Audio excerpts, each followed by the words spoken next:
என்றும் உண்டாகட்டுமாக. அல்லாஹு ரப்புல் இஸ்ஸத் யா பனி ஆதம ஹுது ஸீனத்தகும் இன்த குல்லி மஸ்ஜித், ஆதமுடைய மக்களே, ஒவ்வொரு பள்ளிவாசலிலும் நீங்கள் அலங்காரத்தை எடுத்துக்கொள்ளுங்கள் என்று குர்ஆனிலே சொல்கிறான். முஃபஸ்ஸிரீன்கள் அதற்கு நமக்கு விளக்கம் சொல்லித் தருவார்கள். பள்ளிவாசலை அலங்கரிப்பது என்பது உலக விஷயங்களை கொண்டு அலங்கரிப்பதல்ல, இபாதத்துகளை கொண்டு அலங்கரிக்க வேண்டும் என்று. அப்படி இபாதத்துகளை கொண்டு அலங்கரிக்கப்படாத பள்ளிவாசல்கள் அது அந்த சமூகத்திற்கு சாபமாக இருக்கும் என்பதையும் நமக்கு எச்சரித்திருக்கிறார்கள்.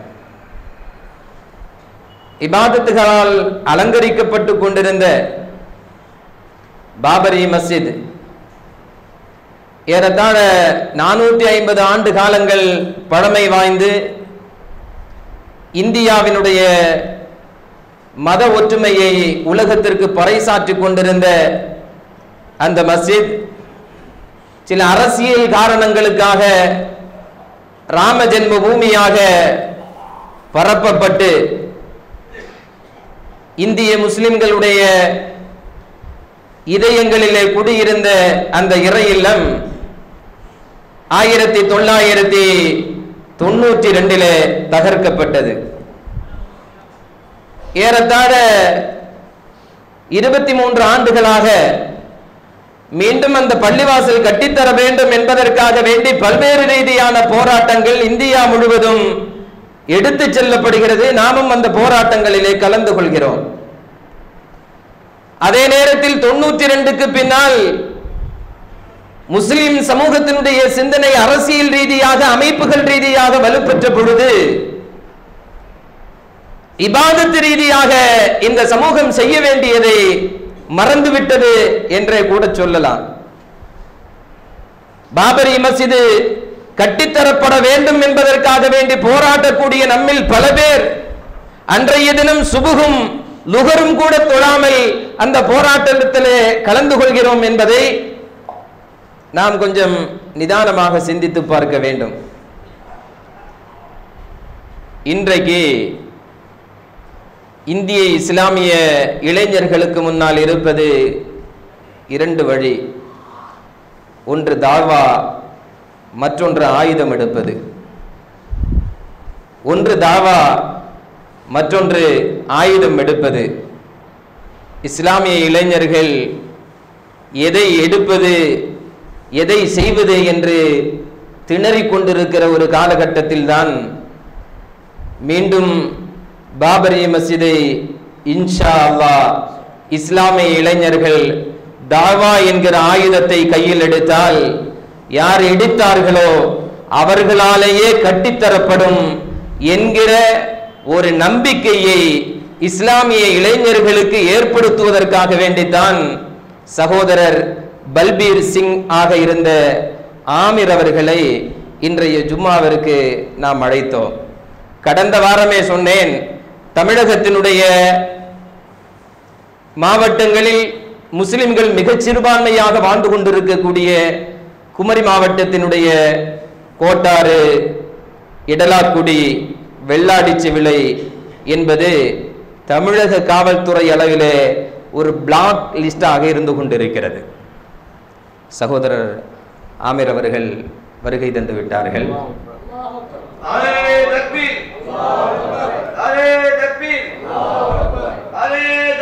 அல்லாஹு அக்பர்.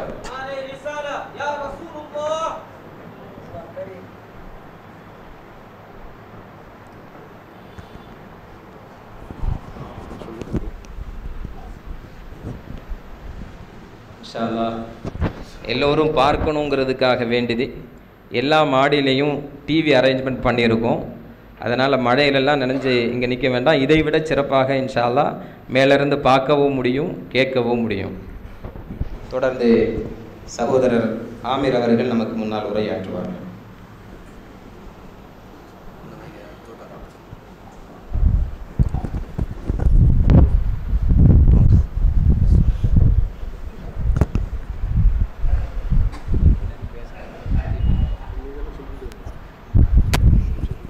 இன்ஷால்லா அதனுடைய நம்ம எல்லாருக்கும் ஹிந்தி தெரியும், இருந்தாலும் தெரியாத சில சகோதரர்களுக்கு துணைத் தலைவர் கலீல் அண்ணன் அவர்கள் அதை மொழிபெயர்த்து தருவார்கள்.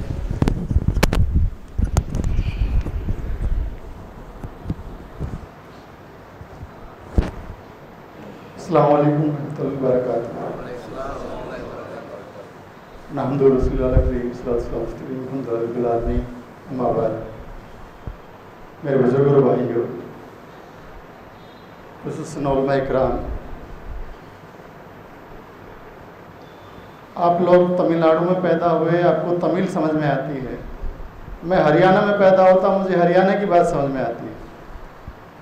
अल्लाह ने जहाँ पैदा किया वहाँ की मादरी ज़बान सबको समझ में आती है, लेकिन आपकी मोहब्बत है कि आप मेरी ज़बान को समझने वाले उलमा को खड़ा किया और वो आपकी ज़बान में आपको समझाएंगे।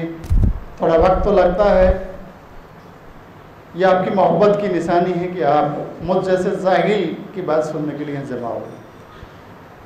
अस्सलामु अलैकुम वरहमतुल्लाहि वबरकातुहू। அன்பார்ந்த பெரியோர்களே, நீங்கள் தமிழ்நாட்டை சேர்ந்தவர்கள், உங்களுக்கு தமிழ் பாஷை நான் தெரியும். நான் ஹரியானாவை சேர்ந்தவர்கள், எனக்கு ஹரியானா பாஷை தான் தெரியும். உங்களுடைய முகப்பத்தால் நான் இங்கே வரவழைக்கப்பட்டு இங்கே உங்கள் முன்னால் நான் நின்று கொண்டிருக்கின்றேன். मेरे बुजुर्ग और भाइयों, क्योंकि वक्त का तकाज़ा है कि मैं मोटी मोटी बात बारीकी से तो मौलाना बताएंगे, मैं आपके सामने अर्ज कर दूं। मैं ज़िला पानीपत हरियाणा का रहने वाला। मेरा पैदाइशी वक्त का नाम बलबीर सिंह, इस्लाम कबूल करने के बाद मेरा नाम मोहम्मद आमिर। அன்பார்ந்த சகோதரர்களே, பெரியோர்களே, நான் ஹரியானாவை சேர்ந்தவர், எனக்கு ஹரியானாவுடைய பாஷை தான் தெரியும். ஆனால் என்னுடைய பிறந்த இது பல்பீர் சிங்காக நான் பிறக்கப்பட்டேன். मेरे बुजुर्ग और भाइयों, हम हिंदुस्तान में रहते हैं। हिंदुस्तान के हर आदमी को हिंदी कहा जाता है। हिंदी जमा का सेगा है, वाहिद कर दिया जाए तो हिंदू कहा जाएगा। तो हम सब हिंदू हैं, हम सब हिंदी मुसलमान हैं। अभी मेरा उम्रे को जाना हुआ, हज को जाना हुआ, तो वहाँ के अरबी लोगों से मुलाकात हुई। सब ने कहा अल हिंदी, सब ने हमें हिंदी कहा। तो हम हिंदी हैं, हिंदी इलाके में रहने वाले लोग हैं। आप तमिल इलाके में रहने वाले तो तमिल हैं, लेकिन मजमूई तौर पर हम सब हिंदी हैं। अल्लामा इकबाल ने भी बात को बड़ी खूबसूरती अंदाज में बयान किया, सारे जहाँ से अच्छा हिंदुस्तान हमारा, हिंदी हैं हम, यानी कि जमा का सेगा सबके लिए हिंदी हैं हम, वतन है हिंदुस्तान हमारा। अगर एक आदमी को वाहिद तौर पर कहा जाए कि तो हम सब हिंदू हैं वाहिद तौर पर। बांग्लादेश में रहने वाले बांग्लादेशी हैं, चाइना में रहने वाले हर आदमी चीनी है, पाकिस्तान का हर आदमी पाकिस्तानी है, चाहे वहाँ हिंदू है तो कोई पाकिस्तानी कहा जाएगा, नेपाल का आदमी को नेपाली कहा जाएगा। इसलिए हम हिंदुस्तानी हैं तो हम हिंदू हैं। அன்பார்ந்த சகோதரர்களே, பெரியோர்களே, நாம் அனைவரும் இந்தியர்கள். இந்தியர்கள் என்று சொல்வதனால் இந்திய முஸ்லிம்கள். இந்துஸ்தான் என்று சொன்னால் இந்தியர்களுடைய நாடு. பாகிஸ்தானை சேர்ந்தவர்கள் என்றால் பாகிஸ்தான் என்று சொல்வார்கள், பங்களாதேசத்தை சேர்ந்தவர்கள் என்றால் பங்களாதேசத்தை சேர்ந்தவர்கள் என்று சொல்வார்கள். நாம் இந்தியர்கள், இந்த நாட்டை சேர்ந்தவர்கள், நாம் இந்திய இஸ்லாமியர்கள். मेरे बुजुर्ग और भाइयों, मैंने कुरान करीम की मुताबिक बात की जाए तो मैंने कोई धर्म का परिवर्तन नहीं किया है, धर्म को तब्दील नहीं किया है, कन्वर्जन नहीं किया है, चेंज नहीं किया है। अल्लाह ने कहा है कि हर कोई बच्चा पैदाइशी तौर पर अल्लाह का बंदा पैदा होता है। अल्लाह का बाकी तो होता नहीं, पैदा होते ही उसका माहौल, उसका माशरा उसको जो बनाता है, जो बताता है, जो सिखाता है, जो फॉलो करने के लिए कहता है, वो ऐसा करता है। ऐसा करने की वजह से वो आदमी सो एंड सो हो जाता है। लेकिन जब उसको सबक मिलता है, ईश्वर अल्लाह की तरफ से बुलावा आता है, कॉल आती है, तो वो अल्लाह की तरफ लौट के आता है। अल्लाह की तरफ लौट के आने को अंग्रेजी में रिवर्ट कहा जाता है। कन्वर्ट तो हमारे देश का कानूनी शब्द है, it's a lawful language, it's not religious language. अगर हम उसको धार्मिक अंदाज में देखें मजहबी दीनी अंदाज में देखें तो हम धर्म की तरफ लौट के आते हैं। पहले हमारे पास धर्म नहीं होता है, अल्लाह के नाफरमानी हम करते हैं, अब अल्लाह की फरमादारी करने की कोशिश करते हैं तो हम धर्म की तरफ लौट के आए हैं, कन्वर्ट बदल के नहीं आए। पहले हम क्या करते थे, अल्लाह की नाफरमानी करते थे, अब क्या करते, फरमादारी करने की कोशिश करते हैं। तो हम ये कन्वर्ट लफ्ज़ है, ये कानूनी भाषा का शब्द है, धार्मिक भाषा का, दीनी भाषा का शब्द नहीं है। इसलिए मैं धर्म की तरफ लौट के आया हूँ। मैं धार्मिक आदमी हूँ तो अपने आप को लौट के आना कहूँगा। कोई कानूनी शब्द कहेगा धर्म परिवर्तन कह सकता है, मैंने धर्म का परिवर्तन नहीं किया, मैंने धर्म को धारण किया है। कुरान ने भी कहा है सनातन धर्म की तरफ लौट, पुराने धर्म की तरफ लौट के आने को कहा है। मैंने वही सनातन धर्म जो वेदों में कहा है उसी की परिभाषा कुरान ने दी गई है, उसी को आइडेंटिफाई किया है, उसी को सर्टिफाई किया, वही मैंने धर्म अख्तियार किया है। பிறக்கின்ற எல்லா மனிதர்களும் குழந்தைகளும் கலிமா சொல்லி பிறப்பதில்லை. அவர்களை வளர்க்கின்ற முறையில் அவர்களுக்கு எந்த தாலிம் கொடுக்கப்படுகிறதோ அந்த தாலிம் வழியாகத்தான் அவர்கள் இதை சேர்ந்தவர்கள் என்பதை அவர்கள் அறிந்து கொள்வார்கள்.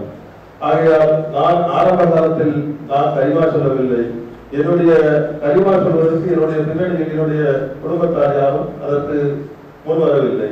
நான் கலிமா என்னுடைய தாலிமுக்கு பின்னால் எனக்கு சொல்லித் தரப்பட்டதற்கு பின்னால் தான் நான் கலிमा சொன்னேன். मेरे बुजुर्ग और भाइयों, मैं जिस वक्त पैदा हुआ हमारे देश के हालात बदल चुके थे। उस दौर में मुसलमान इस देश से जा तो चुके थे, लेकिन हमारे इलाके में हरियाणा में जो मिडिल हरियाणा कहा जाता, पानीपत के आसपास कोई मुस्लिम आबादी नहीं थी। मुसलमानों की जो दुश्मनी थी, मुसलमानों के खिलाफ जो नफरत थी दिलों में, वो बकाया रह गई वहाँ के लोगों से। जो भी कोई उल्टा काम करता है, कोई भी काम जिसको करना नहीं आता, बेसब्री से जो काम किया जाता है, उसको कहते हैं मुसलमानों का वाला काम करता है। क्योंकि मुसलमानों ने उस वक्त जो जहालत का सबूत दिया, मुसलमान आलिम कितने होते थे, कितने मदरसे होते थे, कितने हाफिज होते थे, उस जमाने में गिनतियों की चीज होती थी। और मुसलमानों ने दावत का काम नहीं किया हरियाणा पंजाब में, बाकी लोगों ने क्या किया वो आप जानते हैं। मैंने जो तारीख पढ़ी है, अल्हम्दुलिल्लाह मैं हिस्ट्री से एमए हूँ, पॉलिटिकल साइंस और इंग्लिश से ट्रिपल एमए हूँ। मैं समझकर बात कर रहा हूँ, जिम्मेदारी से बात कर रहा हूँ। हरियाणा पंजाब के मुसलमानों ने इस्लाम की कोई सबूत नहीं दिया बड़े पैमाने। इक्का दुक्का 10-20 हज़ार में से एक आदमी ने मुश्किल से कुछ किया होगा, उसका कोई गिनती नहीं आई। अगर वो इस्लाम का काम करते तो इस्लाम लोगों को समझ आता। उन्होंने जो गंदगियां फैलाई, जो नफरतें फैलाई, उसका नतीजा 1947 में हम लोगों को भुगतना पड़ा।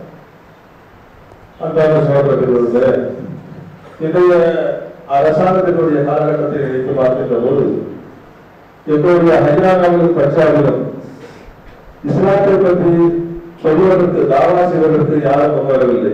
அங்கே எந்த பிரச்சனை நடந்திருந்தாலும் அதை இஸ்லாமியர்கள் தான் செய்வார்கள், அந்த குற்றத்தை அவர்கள் தான் புரிவார்கள் என்று அரசாங்கமும் மற்றவர்களும் சொல்கிறார்கள்.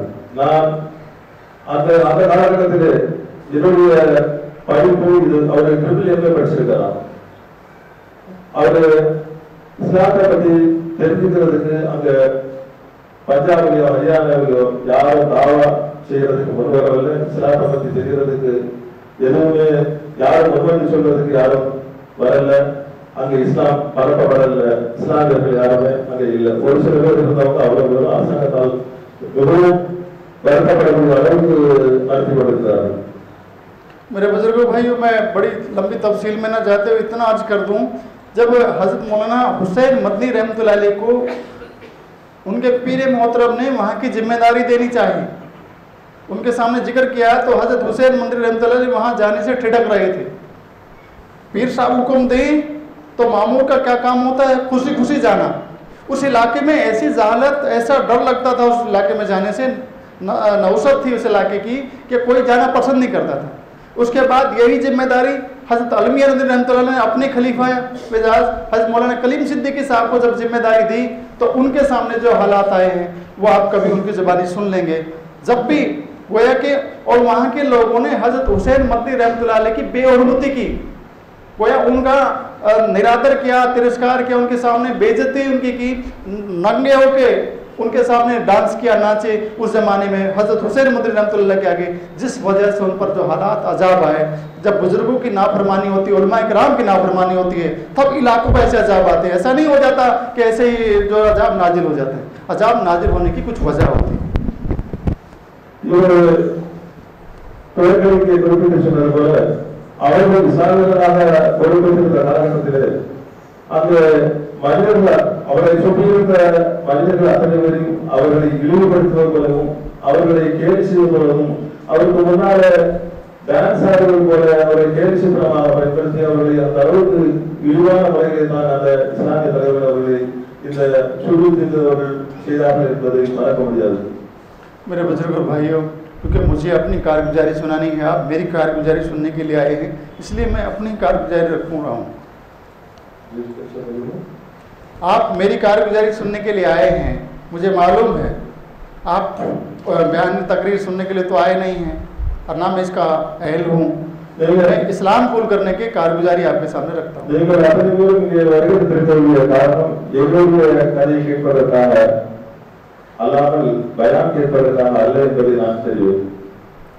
मेरे बुजुर्ग और भाइयों, मैंने जैसे अर्ज किया, मैं पानीपत में रह रहा था।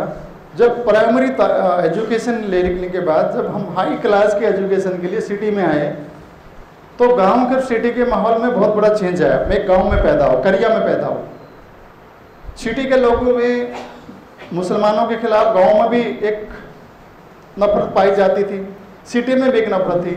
लेकिन उस नफरत का पस मंज़र ये था उस ज़माने में कि ये फैलाया जा रहा था कि मुसलमानों ने 700 साल तक जो राज किया, उन्होंने मंदिरों को तोड़कर मस्जिदें बनाई हैं। நான் ஒரு ஏழு கிராமத்தில் பிறந்தவர். என்னோட படிப்புக்காக நான் கிராமத்தை விட்டு நகரத்திற்கு வந்து அங்கே பார்த்து படிக்கின்ற போது எந்த அளவுக்கு கிராமத்தில் இஸ்லாமியர்களுக்கு எதிர்ப்பு எவ்வளவு இருக்குமோ அதே நகரத்திலும் அதே எதிர்ப்புகள் இருந்தன. இந்த இஸ்லாமியர்கள் வந்து குற்றம் சொல்வதும் குறை சொல்வதும் அவர்கள் எந்த வழியிலாவது குற்றம் புரிந்தார் என்பதை வெளிப்படுத்துவது மாதிரி பேசுவதும் அவர்களுடைய வார்த்தையாகிவிட்டது. जबकि हम सब मुसलमान हैं, हमारा उलमा इकराम से पूछेंगे, कोई भी मस्जिद कब्जा की गई जगह पर नहीं बनाई जा सकती। நீங்கள் அதே தெரிந்து கொள்ள வேண்டும். எங்கேயாவது கோயில்களை பிடித்து பள்ளிவாசல் கட்டப்பட்டிருக்கிறதா? அப்படி எங்கேயாவது கோயில்களை இடித்து பள்ளிவாசல் கட்டப்பட்டிருக்கிறது என்று சாட்சி இருக்கிறதா? और अगर 10 भाइयों की प्रॉपर्टी है कोई जगह, उस पर मस्जिद बनाने का मशवरा हुआ, 9 भाई रजामंद हैं जगह ज़मीन देने के लिए, डोनेशन देके या पैसा लेकर, 10वां भाई रजामंद नहीं है, तो वहाँ मस्जिद पूरी मुकम्मल जगह पर नहीं बनाई जा सकती। अगर बनानी होगी तो 9 हिस्सों में बना सकते हैं, 10वें भाई के हिस्से में मस्जिद नहीं बना सकते। ஒரு பள்ளிவாசல் கட்ட வேண்டும் என்று சொன்னால் 10 சகோதரர்கள் இருக்கிறார்கள் என்று சொன்னால் 9 சகோதரர்கள் அவருடைய கெட்டுவதற்கு அவருடைய உத்தரவு கிடைத்த பின்னும் ஒரு சகோதரர் அந்த உத்தரவை தர மறுத்தால் அந்த இடத்துல பள்ளிவாசலை கட்ட முடியுமா? अब ये कैसे हो सकता है कि इतनी सारी मस्जिदें जो है मंदिर तोड़कर मंदिरों की जगह बनाई जाए? ऐसा तो कहीं होता नहीं। கோயில்களை உடைத்துவிட்டு பள்ளிவாசலை கட்டுறதுக்கு முடியுமா? அதற்கு எப்படியாவது நடந்திருக்கா? ஏதாவது ஊரில் நடந்த செய்தி ஏதாவது உண்டா? அப்படி எங்கேயாவது நடக்குமா? अब मीनाक्षीपुरम के लोग अगर मंदिर बनाते बनाते अगर मुसलमान हो जाते हैं, अपने मंदिर को मस्जिद बना देते हैं सारे लोग मिलकर, तो वो एक अलग वाक़या है। लेकिन मस्जिद तो तोड़ी नहीं गई ना, मंदिर तो तोड़ा नहीं गया ना। मीनाक्षीपुरम வந்து கோயிலை கட்ட கட்ட அவர்கள் இஸ்லாத்தை பள்ளியில் அதை பள்ளிவாசலாக தான் ஆக்கியிருக்கிறார்களே தவிர கோயில்களை இடித்து தள்ளியுமே தள்ளவில்லை। ऐसा ही पूरी दुनिया में जो यहाँ लोग इस्लाम कबूल करके उनकी बस्तियों में उन्होंने अपनी जगह पर इबादत गाह बना ली, उसको हम मस्जिद कहते हैं, तो मस्जिद तामीर हो गई, लेकिन किसी मंदिर को तोड़ा नहीं गया। अगर मंदिर तोड़े जाते तो एक मंदिर कहाँ बचता था? पूरे हिंदुस्तान में मुसलमानों की हुकूमत थी, ये मंदिर कहाँ बचते थे?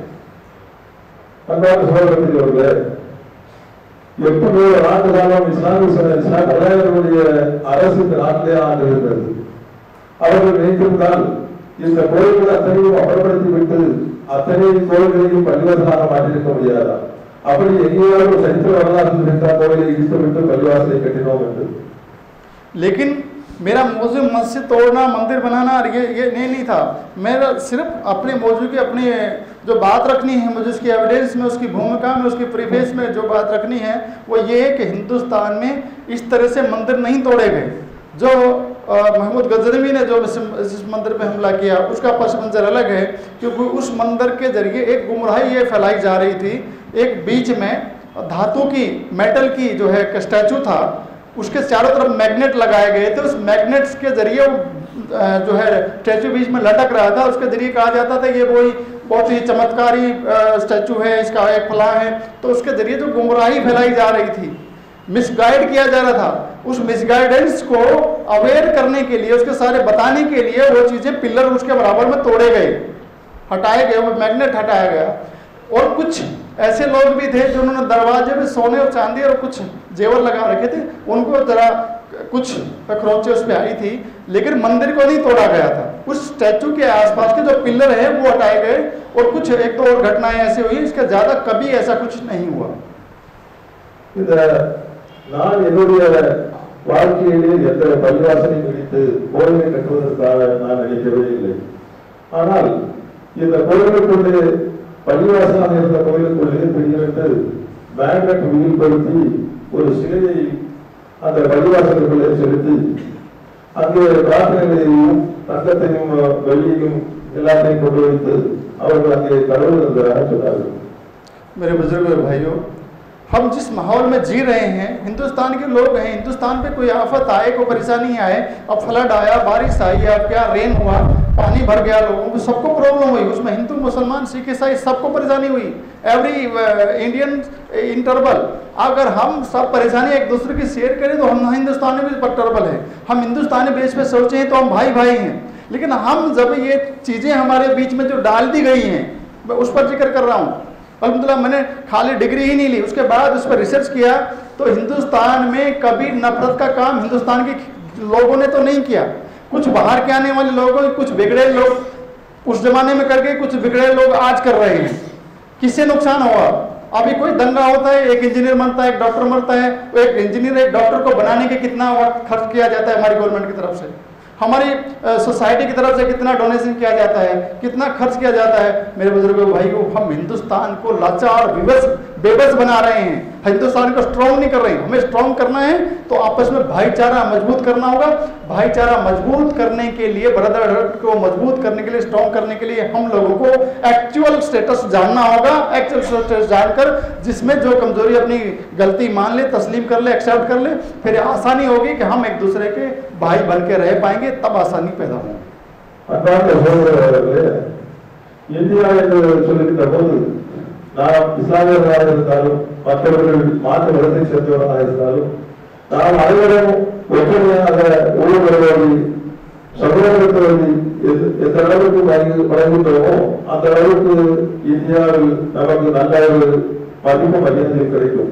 ஏனென்றால் இப்ப சமீபத்திலே வந்த வெள்ளத்தினுடைய மழையினுடைய பிரச்சனைகளை பார்க்கின்ற போது இங்கே இருக்கக்கூடிய இஸ்லாமியர்கள் மட்டும் வருத்தப்படவில்லை, சீக்கியர்கள் எத்தனை இறந்தவர்கள் இந்த நாட்டிலே உண்டோ அத்தனை பேருக்கும் வருத்தப்பட்டார்கள். நான் என்னுடைய படிப்பை மட்டும் நான் முடிக்கவில்லை. அந்த படிப்பை முடித்துவிட்டு இந்தியாவுக்குள்ளே என்ன இருக்கிறது என்ற ரிசர்ச் செய்ய வேண்டும் என்ற இடத்திலே நான் ரிசர்ச் செய்து பார்க்கின்ற பொழுது இந்த பிரச்சனைகள் அத்தனையும் செய்கிறவர்கள் வெளியிலே இருந்து வருவது ஒரு சிலர் வெளியிலிருந்து வருகிறார்கள்.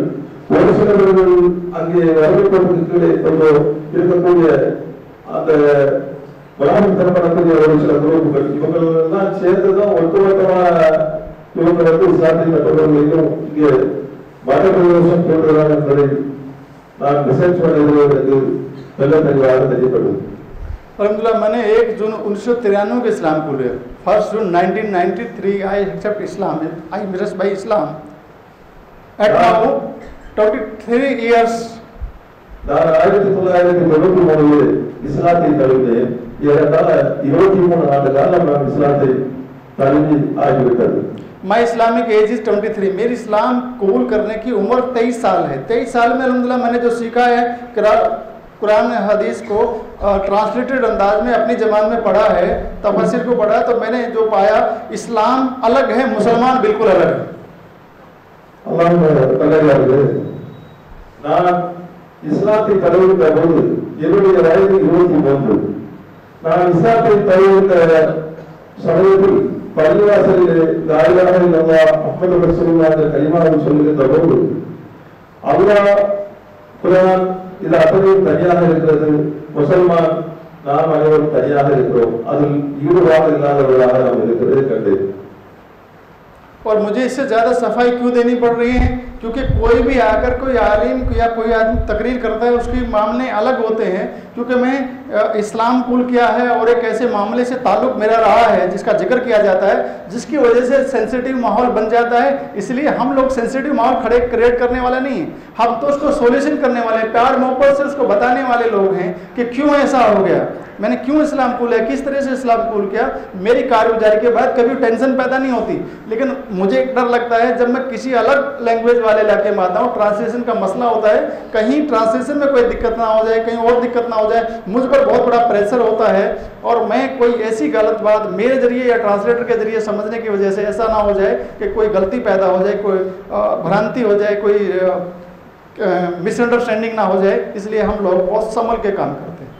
அன்பார்ந்த சகோதரர்களே, நான் என்னுடைய 23 வயதில் இஸ்லாத்தை தழுவுகிற பிறகு ஏறத்தாழ 23 ஆண்டுகள் நான் பல ஊர்களில் சென்று என்னுடைய பாஷை மற்றவர்களுக்கு தெளிவோ தெரியலையோ, ஆனால் நான் ஏதாவது தவறுதலாக பேசி தவறுதலான கருத்துக்களை மையப்படுத்தக்கூடாது என்பதிலே நான் மிகவும் கவனமாக இருப்பேன். நான் என்னாலோ மீடியேட்டராக இருக்கக்கூடிய அதை எடுத்து சொல்லக்கூடியவர்கள் அவருடைய தரப்பில் இருந்து இந்த கருத்தையா தவறுதலாக சொன்னாலோ அது பெரிய பிரச்சனையாக வந்துவிடக் கூடாது என்பதற்காக நான் என்னுடைய ஒவ்வொரு பேச்சையும் நான் விவர அலசி ஆராய்ந்து பேசுகிறேன். मेरे बुजुर्ग भाइयों, जैसे मैंने अर्ज किया कि मुसलमानों के बारे में बहुत सारी नफरतें पाई जाती थी गांव में भी और सिटी में भी। अब सिटी में जो नफरत थी वो अलग थी कि इन मुसलमानों ने हम पर 700 साल हुकूमत की, हम पर रूल किया, इन्होंने हमारे मंदिरों को तोड़कर मस्जिदें बनाई हैं, अब हम हिंदुओं का राज है, अब दोबारा हम मस्जिदों को तोड़कर मंदिर बनाएंगे। இஸ்லாமிய ஆட்சி இந்த நாட்டிலே நடந்தது. எப்படி கிராமத்தில் இருந்து நகரத்துக்கு வருகின்ற போது அங்கு எந்த அளவுக்கு எதிர்ப்புகள் இருந்ததோ அதே எதிர்ப்புகள் தான் நகரத்திலும் இருக்கின்றது. ஆனால் நகரத்தில் இருக்கக்கூடியவர்கள் இவர்கள் தான் ஏறத்தாழ 700 ஆண்டுகள் இந்த நாட்டை ஆண்டு நம்முடைய அத்தனை கோயில்களையும் இழுத்து தள்ளிவிட்டு அந்த இடங்களிலே மஸ்ஜிதை கட்டியவர்கள் இவர்களை சும்மா இருக்க விடக்கூடாது, இவருடைய பிரார்த்தனை இந்தியாவுக்குள் நடக்கக்கூடாது, இவருடைய பள்ளிவாசல் இந்தியாவுக்குள் இருக்கக்கூடாது, ஆகையால் அத்தனை பள்ளிவாசலையும் இழுத்து தள்ள வேண்டும் என்று நகரத்தில் இருக்கக்கூடியவர்கள் பேசுகின்றார்கள். और जब हमें ये बात कही गई कि इन्होंने हमारे साथ जुल्म किया, जाति की मुसलमानों ने, तो हम जुल्म जाति के खिलाफ खड़े हुए, क्योंकि मैं राजपूत कम्युनिटी का फर्द हूँ। राजपूत कम्युनिटी के लोगों के अंदर जज्बा होता है बदला लेने का। कोई किसी के साथ एट्रोसिटीज अत्याचार कर रहा है, अन्याय कर रहे हैं, मिसरूल कर रहे हैं, तो उसके खिलाफ खड़े हो जाते हैं, फाइट करते हैं। और हम राजपूतों ने के जितने बच्चे थे सब जमा हुए और दूसरे लोग भी जमा होकर के हम लोगों ने एक यूनिटी बनाई कि हम अब उस मंदिर का बदला लेकर रहेंगे, अब दोबारा मस्जिद बाबरी मस्जिद को हटाएंगे और वो जहाँ राम मंदिर था अब वहाँ पर हम दोबारा मंदिर बना के रहेंगे। அன்பார்ந்த சகோதரர்களே, நாங்கள் ஒரு நகர வாழ்க்கைக்கு வந்ததற்கு பிறகு இவ்வளவு பிரச்சனைகளையும் இவ்வளவு இன்னல்களையும் தந்த அந்த முதலாளி அரசுடைய காலகட்டத்தில் நாம் நம்முடைய முன்னோர்களை இழந்திருக்கிறோம், நம்முடைய கோவில்களை இழந்திருக்கிறோம், நம்முடைய தெய்வங்களை இழந்திருக்கின்றோம். ஆகையால் ராஜ்பூத் சொல்லக்கூடிய இனத்தவர்கள் எப்போதுமே பரிமாற்றப்படக்கூடியவர்களாக உணர்ச்சிவசப்படக்கூடியவர்களாக இருந்தார்கள். அவர்கள் ஒன்று கூடி இங்கே அந்நியர்களுடைய பள்ளிவாசல் இங்கே இருக்கக்கூடாது, அதனால் பாபரி மசூதியை எப்படியாவது இடித்து தள்ளிவிட்டு அந்த இடத்திலே ராமருக்கு கோயில் கட்ட வேண்டும் என்பதை நாங்கள் முடிவு செய்தோம். और बहुत सारी तहरीकें उसके अंदर निकाली गई। उसके बाद अक्टूबर 1990 में पहली बार हम लोग मोर्चा निकाल कर के अयोध्या तक गए, लेकिन वहाँ की गवर्नमेंट ने, लोकल गवर्नमेंट ने हमारे लोगों पर गोलियां चलाई और हम लोग वापस आ गए। அன்பார்ந்த சகோதரர்களே, 1990 பாபர் மசூதியை இடிக்க வேண்டும் என்பதற்காக நாங்கள் மிகப்பெரிய ஒரு ஊர்வலமாக பாபர் மசூதியை நோக்கி செல்லுகின்ற போது அங்கே இருக்கின்ற அந்த ஸ்டேட் கவர்மெண்ட் எங்களை ஸ்டேட் கவர்மெண்ட் போலீஸ் எங்களை துப்பாக்கியால் சுட்டு எங்களை விரட்டினார்கள். நாங்கள் அங்கிருந்து தப்பித்தோம். उसके बाद हम लोगों ने आकर के दोबारा से कसम खाई कि जब तक हम इसका बदला नहीं ले लेते तब तक हम चैन से नहीं बैठेंगे। और उसके बाद 6 दिसंबर 1992 का दिन तय किया गया। 5 लाख से ज़्यादा तादाद में लोग वहाँ के लिए निकले वहाँ के लिए। और 6 दिसंबर 1992 के दिन 11:40 पर हम मस्जिद की छत पर चढ़े।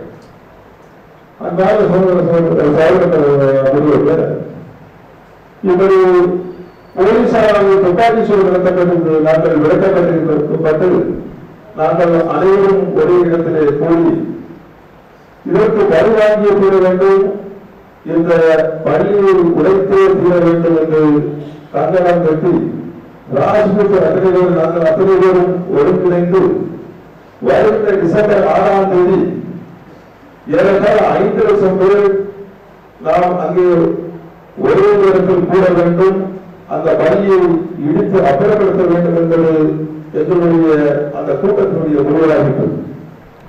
और आपस में एक होड़ मची थी कि कौन पहले छत पे जाएगा, कौन मस्जिद के गुंबद को तोड़ेगा, कौन इसको करेगा, नुकसान करेगा, कौन इसको डेमोलाइज किएगा, इसकी कोशिशें हो रही थी। जी 5 लाख लोगों में ये होड़ मची थी। उसमें एक कि कौन पहले जाएगा, कौन मस्जिद के गुंबद पर चढ़ेगा, कौन इसके गेटों को तोड़ेगा, कौन को शहीद करके डेमोलाइज करेगा, इसकी कोशिश हो रही थी। இந்த 5 லட்சம் பேர்களும் டிசம்பர் 6ஆம் தேதி கடைசிவர்களாக நாங்கள் ஒப்புக்கொள்ளப்படுகின்ற நேரத்தில் அங்கே ஒரு சர்ச்சை எழுந்தது. முதலாக யார் பாபர் மசூதியை நெருங்குகிறது, யார் அந்த பாபர் மசூதியுடைய பள்ளிவாசலை உடைக்கிறது, இப்படி எங்களுக்குரிய மசூராக்கள் பரவலாக நடந்து। मेरे बुजुर्गों भाइयों, मैं आपसे एक बात पूछना चाहता हूँ। आयतल कुर्सी पढ़ने वाले मुसलमान, सूरह इखलास पढ़ने वाले मुसलमान, उसका तर्जमा जानने वाले, उसका तफसीर पढ़ाने वाले मुसलमान, काश हम 5 लाख लोगों को ये बता देते ये मस्जिद अल्लाह का घर है। आप लोगों ने इंट्रोडक्शन नहीं कराया अल्लाह का, ना अल्लाह का इंट्रोडक्शन खुद करें। आप लोग इतने ज्यादा तादाद में बैठे हैं, क्या आयतल कुर्सी का तर्जमा आप जानते हैं? आयतल कुर्सी कितने लोग जानते हैं? वो भी मुश्किल हो जाए। आयतल कुर्सी का तर्जमा कितने लोग जानते हैं? ये एक बड़ी मुश्किल हो जाएगी। सूरह इखलास उसका तर्जमा जानने वाले मुसलमानों, जो अल्लाह का इंट्रोडक्शन आपके पास खुद नहीं है, दूसरों को क्या देंगे आप? आपने अल्लाह का तारुफ नहीं कराया, अल्लाह के नबी सल्लल्लाहु अलैहि वसल्लम का तारुफ नहीं कराया, वरना ये 5 लाख लोग अपने आप को अल्लाह का तारुफ जानने के बाद, इंट्रोडक्शन जानने के बाद खुद को अल्लाह का बंदा कहते समझते और अल्लाह के घर में इबादत करने के लिए आते, उसको शहीद करने के लिए नहीं आते। इसके गुनाहगार हम हैं, वो 5 लाख लोग नहीं है। वो तो अनजाने में धर्म का काम समझे। मैं भी धर्म का काम समझ के कहा था, मेरे धर्म का काम ये है, मैं धर्म का काम कर रहा हूँ, बड़ा अच्छा काम कर रहा हूँ, मैं तो अच्छा काम समझ के कहा था। अगर मुझे सही तौर पर इलाज करा दिया जाता तो मैं ये गलती कभी नहीं करता, ना मेरे साथ वो लोग करते। हमें तो गलती में डाला गया, डर गए। लेकिन मुसलमानों के पास तो असल चीज थी, मुसलमानों के पास तो अल्लाह का तारुफ था, इंट्रोडक्शन था, लेकिन नहीं बताया, जिसके गुनाह का सबब हम गुनाहगार बन गए। आज भी मुझे बाबरी मस्जिद शहीद करने वाला कहा जाता है। இப்படி 5 லட்சம் பேர் நாங்கள் வந்து பெரிய இடத்துல கூடி அங்கே மசூரா செய்யப்பட்டு பள்ளிவாசலை இடிக்கக்கூடிய நேரத்தில் யார் மறுபடியும் சொல்லி இருக்க வேண்டும் என்று எங்களுடைய மசூரா நடந்திருக்கின்ற நேரத்தில் கூட எந்த அதை சுற்றி இருக்கக்கூடிய எத்தனையோ ஆயிரக்கணக்கான இஸ்லாமியர்கள் இருந்த போதும் யாரும் எங்களை தடுக்கவோ இல்லது குர்ஆனுடைய ஆயத்துல் குர்சியினுடைய ஒரு அர்த்தத்தையால் தெரிந்திருந்தவோ இல்ல அல்லாஹ்வுடைய இதிலிருந்து அல்லாஹ்வுடைய பள்ளி என்று சொல்லி யாராவது அதற்கு குரல் கொடுத்தவோ யாரும் முன்வரவில்லை. நான் இந்த பாவ செயலை செய்கின்ற நேரத்தில் எனக்கு எந்த விதமான செய்தியும் இஸ்லாத்தை பற்றி தெரியாது. நான் இன்று வரைக்கும் அந்த பாபர் மசூதி இடித்த அந்த பாவத்தினுடைய இதை சுமந்து கொண்டு தான் இருக்கிறேன். உண்மையிலேயே இஸ்லாமியர்கள் இஸ்லாத்தை தெரிந்தவர்கள் வேறு தாய்களாக இருந்திருந்தார்களே தவிர இஸ்லாத்தை பற்றி தெரியவோ, இஸ்லாத்தை பற்றி அல்லாஹ்வுடைய வீட்டை பற்றி சொல்லவோ, இல்லை குர்ஆனுடைய தர்ஜுமாவை சொல்லி விளக்கவோ அங்கு யாரும் இல்லாது இருந்ததால் என் போன்றவர்கள் அதில் பாதியாக்கப்பட்டோம். இன்றும் நான் பாதியாக கருதப்பட்டிருக்கிறேன். मेरे बुजुर्ग भाइयों, बाबरी मस्जिद छत पे जब गया तो जिस्म थोड़ा थोड़ा कांपने लगा।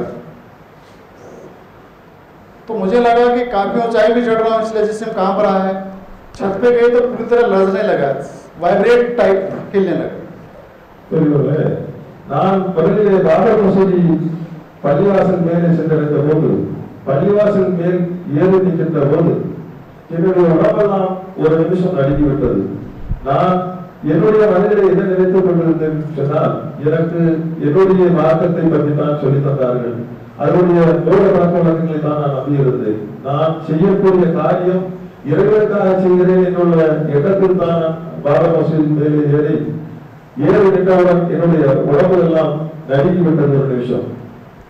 और जब मुझे लगा कि पूरी तरह जिस्म कांप रहा है, मुझे फिर दिमाग में आया काफ़ी लोग, लाखों लोग सामने देख रहे हैं और हम छत पे हैं, तो हम लोगों पे सबकी नजरें इतने लोगों के सामने खड़े, इसलिए जिस्म कांप रहा है, लेकिन एक्चुअल कुछ और था। அது பள்ளிவாசல் மேலே ஏறி நின்று விட்டு கை கால்கள் எல்லாம் நடுங்குகின்றதை நான் உணர்ந்தேன். இதை லட்சக்கணக்கான மக்கள் என் எதிரே நின்று பார்த்துக் கொண்டிருக்கின்ற போது அதை வெளிப்படையாக சொல்ல முடியாமலும் செய்ய முடியாமலும் நான் இந்த தனித்துக் கொண்டிருந்தேன். मेरे बुजुर्ग भाइयों, उसके बाद हमें इंस्ट्रक्शन मिली कि भाई अब कुदाल उठा के वो, क्योंकि जिस काम को करने के लिए नज़बिल्ला वो कुदाल उठाई और बीच के गुम्बद पर जो है उस पर हिट किया, स्ट्रक किया। तो वो बहुत मजबूत मस्जिद थी, चूने पत्थर के, उस पर इतना सा, मैं 27 साल के जवान था, 17-27 में बहुत मजबूत हाथ से लगाई, नज़बिल्ला इतना सा सर उस पर पड़ा। वो मस्जिद इन चीज़ों से शहीद नहीं हुई। பள்ளிவாசலின் மேலே இருந்து என்னுடைய கையில் இருந்த சுத்தியரால் மோகியை அடித்த போது, அப்போது எனக்கு வயது 27 வயது, மோகியை அடித்த போது அந்த மஸ்ஜிதினுடைய அந்த கூடாரத்தினுடைய ஒரு சிறிய துண்டுதான் வரைந்ததை தவிர அவ்வளவு ஸ்ட்ராங்காக இருந்தது பள்ளிவாசல். उसके बाद जिसमें और घबराहट हड़बड़ी पैदा हो गई और जिसमें दिल में घबराहट पैदा हो रही थी, इसी घबराहट हड़बड़ी में मैंने दूसरा बार उठाया कुदाल और दूसरी बार हिट किया। இந்த முதல் அடியிலேயே அந்த பாபர் மசூதியினுடைய அந்த கோபுரம் அவ்வளவு 27 வயது வாலிபத்தினுடைய மொத்த வெயிட்டையும் வச்சு ஓங்கி நான் அந்த பாபர் மசூதியினுடைய மதவராகம் மீது அடித்த போது ஒரு சிறிய தொண்டு தான் இலங்கியது. இலங்கியதுடன் என்னுடைய உடம்புகளெல்லாம் மீண்டும் நடுங்கி விட்டது, கை காலெல்லாம் நடுங்கி விட்டது. அந்த நடுக்கத்தோடு மீண்டும் இரண்டாவது அடியை அடித்தேன். और थर्ड टाइम जब कुदाल लगाने के लिए हड़बड़ी में गुस्से में कि हम ये काम करेंगे तो कुदाल उठाया, तो अब जिस्म में और ज़्यादा घबराहट और खलबली मच के दिमाग काम नहीं कर रहा था। और यहाँ तक जोश में एक बार हाथ से उठा तो दिए, लेकिन हाथ अब न नीचे आ रहे हैं न ऊपर हो रहे हैं, यहीं पे हाथ रह गए। மூன்றாவது முறை நான் என்னுடைய ஆரோக்கியங்கள்லாம் ஒன்று சேர்த்து, என்னுடைய மனநிலைகள்லாம் ஒன்று சேர்த்து ஓங்கி கையை ஓங்கி அடிக்கலாம் என்ற கையை ஓங்கிய போது என்னுடைய கை மேலோக்கு போகவில்லை, கீழே தான் வந்தது. अब दिमाग में जब मस्जिद छत पे गए थे तो एक अहद लेके गए थे, कसम उठा के गए थे, हल्फ लेके गए थे कि पहले लेंगे बाबरी, फिर इनके दिन यहाँ, फिर यानी कि पहले तो बाबरी मस्जिद को हटाएंगे, फिर मुसलमानों को खत्म करेंगे। ये नफरत की बात लेकर गए थे। ऐसा से बढ़तरी ये थी दिमाग में कि थोड़े से मुसलमान हैं, मुट्ठी भर मुसलमान हैं, इनको यूं मसल देंगे तो हटा देंगे इनको रास्ते से। ஆரம்பத்தில் பாபர் மசூதி இடிக்கின்ற போது, இடிக்க செல்கின்ற போது எங்களுடைய மசூதாக்களிலே முதலில் பாபர் மசூதி இந்த இடத்திலிருந்து அப்புறப்படுத்தி விட்டு இந்தியாவில் இருக்கக்கூடிய முஸ்லிம்கள் அத்தனை பேரையும் கொசுவை நசுக்கின்ற போல் நசுக்கி அறிய வேண்டும் என்றுதான் நாங்கள் என்னுடைய திட்டத்திலே நாங்கள் மசூரா செய்த திட்டங்களே இருந்தது. अब हम मेरी तरफ हर तरफ मौत नजर आ रही थी। एक मौत खुदाल की शकल में जो गहती है, जो सड़क खोदने का काम आती है, वो मेरे सर पे है। 35-40-25-30 किलो का लोहा के सर पे लगेगी, शकल को खोपड़ी को फाड़ कर देगी, मैं मर जाऊंगा। என்னுடைய கையிலே இருந்த அந்த சுத்தியல் ஏறத்தாழ 35 கிலோவுக்கு இடையுள்ளதா இருந்தது. நான் அதை தூக்கி அல்லாஹ் நாடி இருந்தால் அதை தூக்கி இருக்கக்கூடிய நேரத்தில் அது என்னுடைய தலையிலே பட்டிருந்தால் என்னுடைய தலை சிதறி இருக்கும். दूसरा ये कि मेरी हार्ट बीट इतनी बढ़ गई थी, दिल की धड़कन इतनी बढ़ गई थी कि आंखों से ना बीपी कम था ज़्यादा था इसका अंदाज़ा नहीं, सिर्फ आंखों के सामने पीला पीला नजर आने लगा, हार्ट बीट बहुत तेज़ से बढ़ गई. मेरा हार्ट फेल होने की हालत में ये हार्ट ये था कि सीने से बाहर निकल के गिर जाएगा, इतना तेज़ धड़क रहा था कि हार्ट फेल हो गया तो मेरी मौत हो जाएगी, दूसरी मौत मुझे भी नजर आई. அதே நேரத்தில் என்னுடைய இதயம் துடிப்பு மிக கடுமையாக இருந்தது. என்னுடைய இதயத்தினுடைய பகுதியில் இருந்து வெளியே வந்து விழுந்து விடுமோ என்னோட அச்சமும் எனக்கு இருந்தது. அந்த அளவுக்கு என்னுடைய கண்கள் எல்லாம் ஒரு மாதிரியான மக்களாக தெரிய ஆரம்பித்துள்ளது. நான் பயத்தினுடைய உச்சியிலேயே இருந்தேன். तीसरा ये कि अगर मैं इतनी ऊंचाई पे हूँ, अगर मेरा बैलेंस बिगड़ गया, बैलेंस बन नहीं रहा था, खड़ा होना बड़ा मुश्किल हो रहा था कि ऊपर से गिर गया तो नीचे गिर के मेरी मौत हो जाएगी. அதே வேளையிலே நான் என்னுடைய நெஞ்சினுடைய துடிப்பு ஒரு பகுதியாக இருந்தாலும் இந்த உயரத்தினுடைய மக்களாகவே இருந்து வைத்துக் கொண்டிருக்கின்ற போது நான் தவறி ஒருவேளை கீழே விழுந்தாலும் அந்த நேரத்தில் நான் மையத்தாகி இருப்பேன்.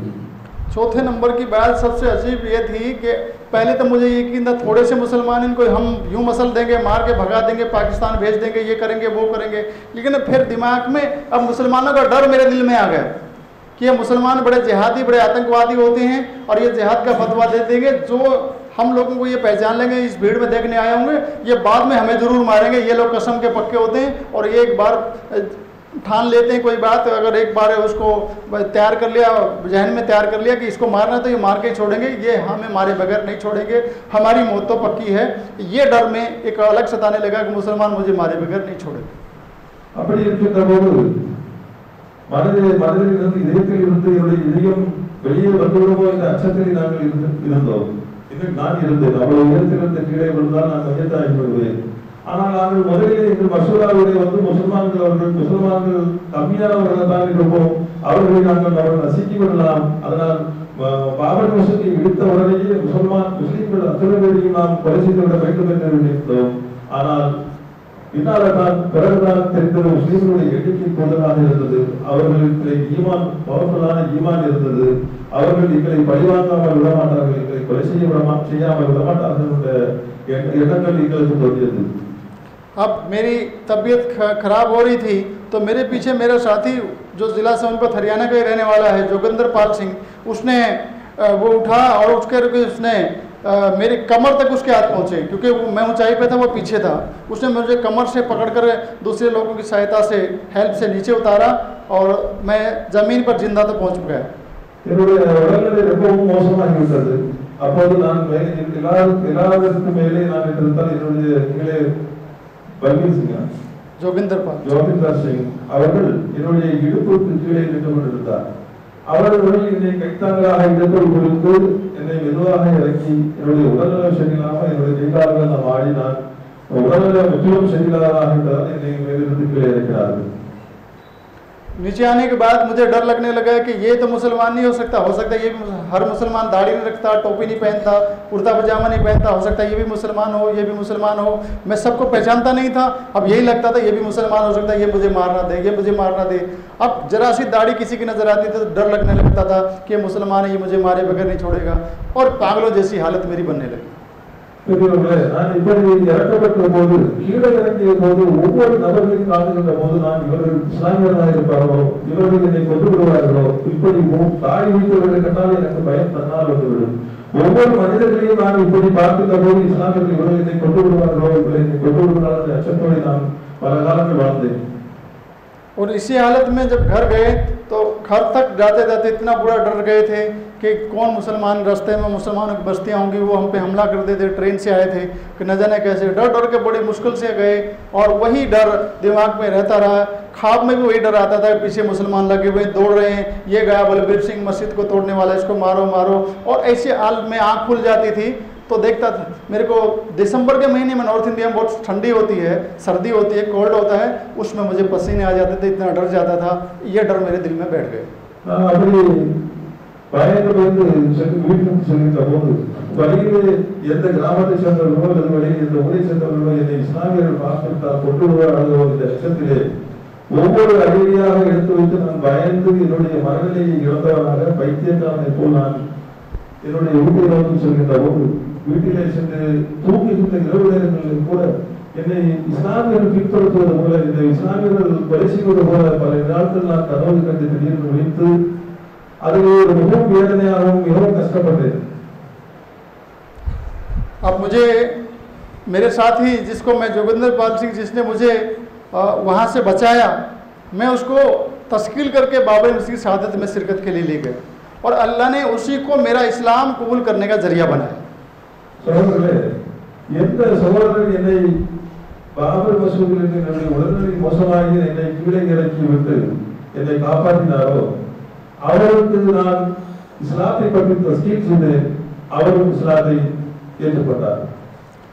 अब उसके पास जो हालात है कि हम बाबरी मस्जिद की ईंटों को ये सबूत मिटाने के लिए लेके गए थे और अपने गांव में दिखाया कि देखो हम बाबरी मस्जिद को तोड़ के आए हैं, शहीद करके आए हैं और ये उसके सबूत है, ये उसकी ईंटें हैं। तो उन पे कुछ लोगों ने पेशाब किया, उसके साथ जो हालात गुजरे हैं वो आपने सुने हैं। अब वो भी गांव में ले जाकर उन पर पेशाब करवाया और खुद भी नौजबिला उस पर पेशाब करता था, उसके साथ बहुत बुरे हालात गुजरे। फिर இப்படி நாங்கள் பாபர் மசூதியை இடித்து தரமட்டமாக்கிவிட்டு அதனுடைய செங்கல்களை எடுத்துக்கொண்டு எங்களுடைய கிராமத்திலே சென்று எங்களுடைய வீட்டிலே உள்ள ஒரு கிராமத்தவர்களிடத்திலே கொண்டு போய் காட்டி பாபர் மசூதியை நாங்கள் இடித்து தூக்குதலாக்கி விட்டோம், இடித்து பாபர் மசூதியை தரமட்டமாக்கி விட்டோம், அந்த பாபர் மசூதியினுடைய செங்கல் தான் இது என்று அவர்களிடத்தில் கிராமவாசிகளிடத்தில் நாங்கள் காட்டிய போது கிராமவாசியை சுற்றி இருந்தவர்கள் அத்தனை பேரும் அந்த செங்கலில் மேல் தன்னுடைய மூத்திரத்தை அவர்கள் सिरनीर करीताர்கள்। उसके बाद उसके साथ पागलपन के दौरे गुजरने लगे। अब ये जोगिंदर पाल सिंह इस कदर पागल हो गया, पहले पेशाब करने की जो हाजत होती जहाँ कहीं भी फारिग हो जाते तो उनके यहाँ कोई रूल रेगुलेशन नहीं था, तारत इस्तिंजा नहीं लेते थे। अब वो घर में ही बाथरूम में लगी उसी ईंट पर आकर पेशाब करता था और बहुत बुरे पागलपन के दौर से गुजरने लगा। எந்த நண்பர் அந்த ஊரிலேயே இந்த செங்கல் மீது சென்னீரை கழித்தாரோ அவர்களுக்கெல்லாம் கொஞ்ச நாட்களிலேயே பைத்தியம் பிடித்தது போல அவர்கள் ஆகிவிட்டார்கள்। उसको ऐसे हाथ आने लगे, जिस भी औरत को जिस भी लड़की को देखता था उसको जिना की नजर से उसकी तरफ माइल होता, उसको छीना झपटी करता, उसके कपड़े फाड़ता, खुद के कपड़े फाड़ लेता। दूसरे लोग बचाव करने आते, मारते पीटते, जूते चप्पल से मारते। हमारे इलाके के लोग इसका बहुत बुरा सलूक करते हैं ऐसे लोगों के साथ। गांव के कोई भी शख्स ऐसा नहीं बचा जिसने 1-2-4 बार उसको जूते चप्पल से नहीं मारा। எவர்கள் அப்படி சிறுநீரை கழித்து இப்படி அவமானப்படுத்தி இந்த மாதிரி செய்தார்களோ அவர்கள் கடைசி நேரத்தில் வந்து தன்னை முழுமையாக தன்னுடைய மனநிலையை இழந்து பைத்தியக்காரர்கள் போல யாரையாவது பெண்களை கண்டாலோ ஆண்களை கண்டாலோ அந்த கிராமத்தில் இருக்கக்கூடிய அத்தனை பேரையும் அவருடைய சட்டையை கிழிப்பதும் அவர்களை விரட்டி அழிக்க செல்வதும் அவர்களுடைய பாய் சீண்டு பாய்வதும் இப்படி தன்னிலை இழந்த ஒரு மனநோயாளியாக ஒரு பைத்தியக்காரனாக இருந்தார்। गांव के लोगों ने पहले कहा कि पहले तो बहुत अच्छा लड़का था, सबकी इज्जत करता था, ऐसा नहीं करता था, अब ये ऐसा कर रहा है, ये पागल हो गया। उसको सब गांव वालों ने पागल करार दे दिया और उसको डॉक्टरों के इलाज पे ले जाते तो डॉक्टर नशे की दवा देते थे। जब तक नशे का असर रहता था तो वो ऐसा ठीक रहता था, उसके बाद सो जाता था, उसके उठने के बाद फौरन वो पागलपन शुरू कर देता था। இப்படி ஒரு கிராம மக்கள் இவர் நல்லா தானே இருந்தாங்க, இப்படி ஆகிவிட்டாரு, இவர் பைத்தியம் ஆகிவிட்டாரு, அதனால் இவரை கொண்டு போய் டாக்டர் காட்டுவோம் என்று டாக்டர் கொண்டு போய் காட்டி அவரை சிகிச்சை பெற சென்று அவர் போதை ஊசியை ஏற்றி போதை ஏறுகின்ற வரைக்கும் நன்றாக இருப்பார், போதை இருக்கின்றவுடன் மீண்டும் பைத்தியமாகிவிடுவார்। उसके बाद जादू टोना करने वाले तांत्रिक ओझाओं के पास भी लेके गए लेकिन कोई फायदा नहीं हुआ। மாத்திரைகள் திருப்பி மற்றவர்கள் எல்லாம் எடுத்துட்டு போனாங்க, எங்கே போனவர்களுக்கும் அவருக்கு எந்த விதமான சிலாவும் கிடைக்கவில்லை। आखिरकार वहाँ के लोगों ने मशवरा किया कि मुसलमानों की मस्जिद जब से तोड़ के आए हैं तब से इसके साथ ये हालात हैं, इसलिए किसी मुसलमान मौलवी से इसके दुआ तबीज कराओ तब ये ठीक होगा। கிராம மக்கள் எல்லாரும் ஒன்றுபடி இவர் எந்தக்கு பாபர் மசூதி இடிக்கப்பட்டு அந்த இடித்த செங்கல் மீது சென்னீர்கள் எல்லாரும் கழிக்க செய்தாரோ எந்த ஒரு முடிவுக்கு வந்து அவர்கள் கிராம மக்கள் அத்தனை பேரும் இவருக்கு இந்த பைத்தியமாக மாறியது காரணம் பாபர் மசூதி இடித்ததனால் தான் என்று ஒரு மனதாக முடிவு செய்தார்கள்। तब उसके बाद मौलाना कलीम सिद्दीकी साहब मेरे शेख मोहतरम के पास वो सिर्फ दुआ तबीज़ के लिए आए थे कि ये दुआ कर देंगे मेरा काम बन जाएगा। लेकिन हज़रत के पास जैसे ही पहुँचे हज़रत ने तो कहा कि भाई उस अल्लाह को जानते हो जिसका वो घर है मस्जिद, जिसको तुम तोड़ के आए हो, शहीद करके आए हो। अल्लाह से माफ़ी मांग लो, अल्लाह ठीक कर देगा। अल्लाह ठीक करने वाला, हम कुछ नहीं होते, हमारे कहने करने से कुछ नहीं होगा। जो कुछ होगा अल्लाह के करने से होगा। अल्लाह से तौबा कर लो, अल्लाह से माफ़ी मांग लो, ठीक हो जाओगे। இப்படி கிராமவாசிகள் அத்தனை பேரும் வந்தபோது பாபர் மசூதி இடித்ததிலிருந்து தான் இவர் பைத்தியமாக மாறியிருக்கிறார் என்பதை முன்னுக்கு வந்து இவர் ஒரு இஸ்லாமிய ஆய்வுடைய நிலையை சொல்லி என்ன இருக்கும் கேட்கலாம் என்று ஒரு ஆளுமை நாடி போயிருக்கிறார்கள். ஆளும் அவர்கள் இவரை பார்த்து இவர் அல்லாஹ்வுடைய வீட்டை இழுத்து தள்ளியதால் தான் இந்த வருடங்களுக்கு சாபம் கிடைத்திருக்கிறது. இதில் நாங்கள் ஒன்றும் செய்வதற்கில்லை, நீங்கள் அல்லாஹ்விடத்தில் துஆ செய்யுங்கள், தௌபா செய்யுங்கள், உங்களுக்கு எல்லாமே அல்லாஹ் சிபாக்கி தருவார் என்று அவர்களுக்கு ஆலிம் சொல்லி அனுப்பிவிட்டார். तो हज़रत मौलाना कलीम सिद्दीकी साहब ने उन्हें अल्लाह ताला का तारीफ़ आयतुल कुर्सी सूरह इखलास पढ़ के सुनाया, ये अल्लाह है, क्या तुम इस अल्लाह पे यकीन करते हो?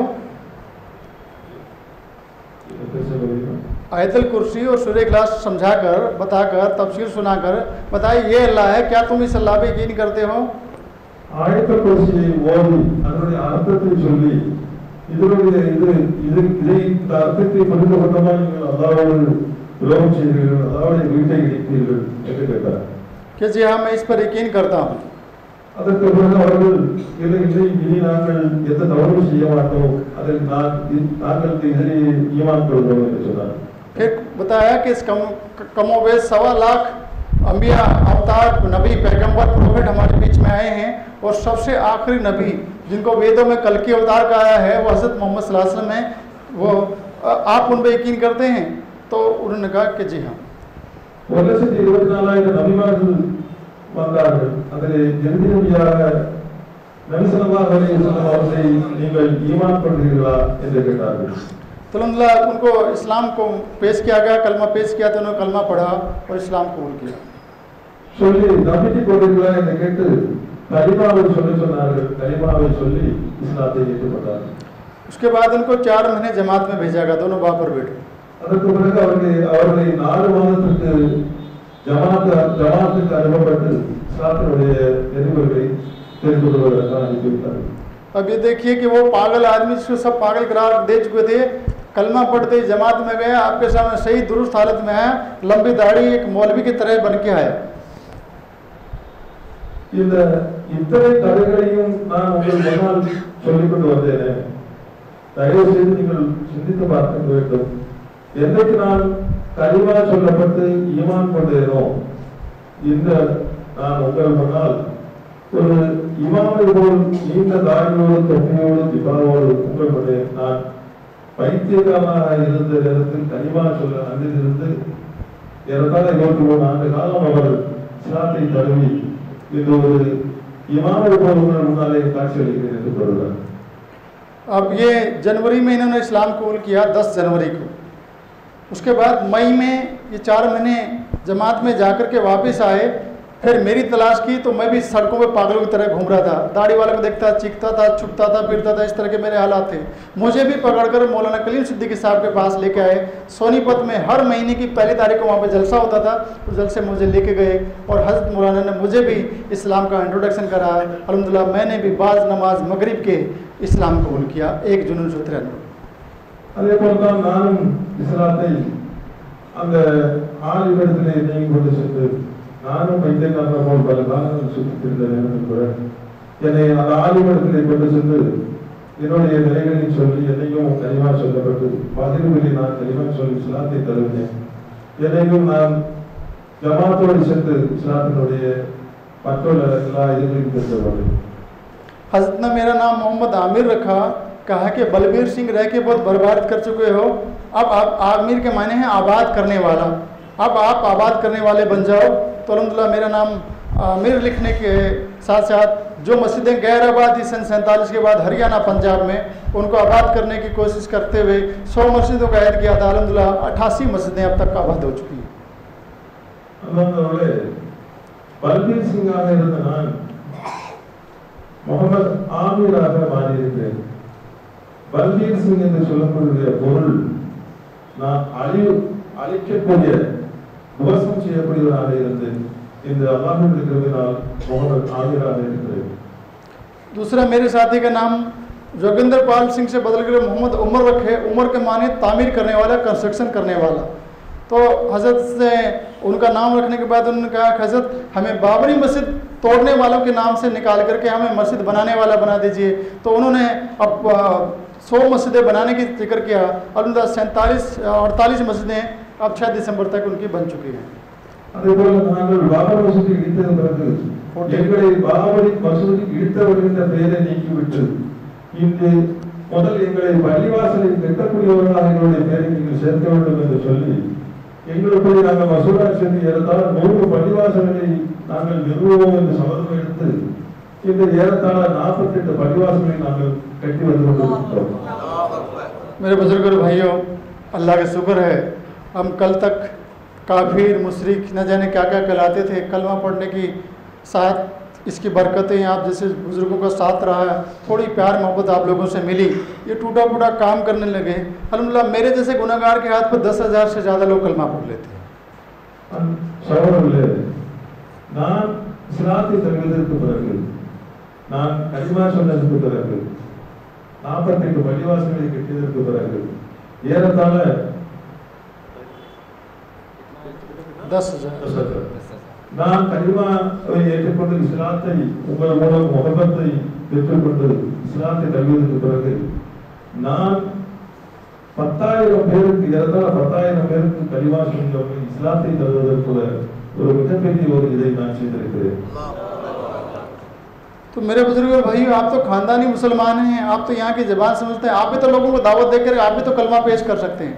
तौफीक देना अल्लाह का काम है, आप पेश तो करिए। अगर पेश हो गया आपका काम बन जाएगा। एक आदमी अगर किसको नमाज की दावत दे तो मकबूल नमाज का सवाब आपको मिलने वाला अगर वो पढ़ लेता है। अगर कोई कलमा पढ़ लेता है तो आपको भी मकबूल ईमान का सवाब मिलेगा।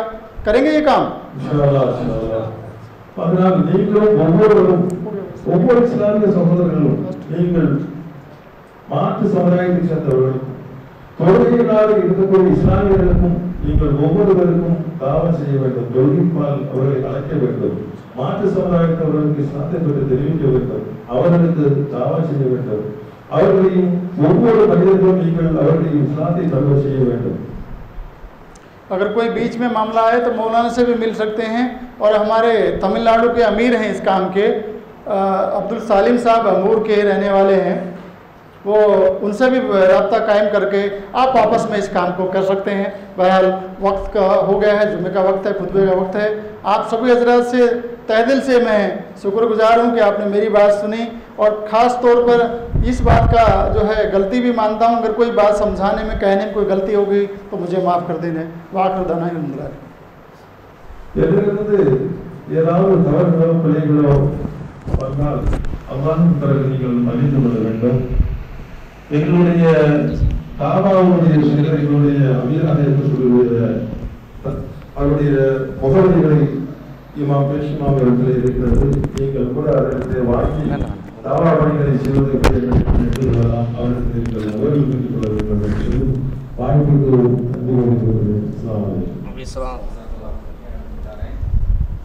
சகோதரர்களே, மகரிபு தொழுகையை தொடர்ந்து நிறைய சகோதரிகளும் இந்த மாதிரியான ஒரு ப்ரோக்ராமில் கலந்து கொள்ள வேண்டும் என்று விரும்பினார்கள். மகரிபு தொழுகையை தொடர்ந்து இஷா வரைக்கும் சகோதரர் ஆமீர் அவர்களுடைய உரை இங்கே நடக்கும் என்பதை உங்களிடத்தில் அப்போது தெரிவித்துக் கொள்கிறேன். உங்களுடைய வீட்டில் இருக்கக்கூடிய சகோதரிகளை கொண்டு வந்து அந்த அமர்வுகளை கலந்து கொள்ள வைத்தால் அவங்களுக்கும் கொஞ்சம் ஆர்வம் வரும். ஏன்னா பாபரி மசீதி இடித்ததற்கு பின்னால் நடைபெற வேண்டிய நிகழ்வு என்னங்கிறத சகோதரர் ஆமீர் அவர்கள் சொன்னார்கள். இதிலிருந்தெல்லாம் நம்முடைய சமுதாய பெண்கள் பாதுகாப்போடு இருப்பதற்கு இது மாதிரியான நிகழ்வுகள் இருக்கும்.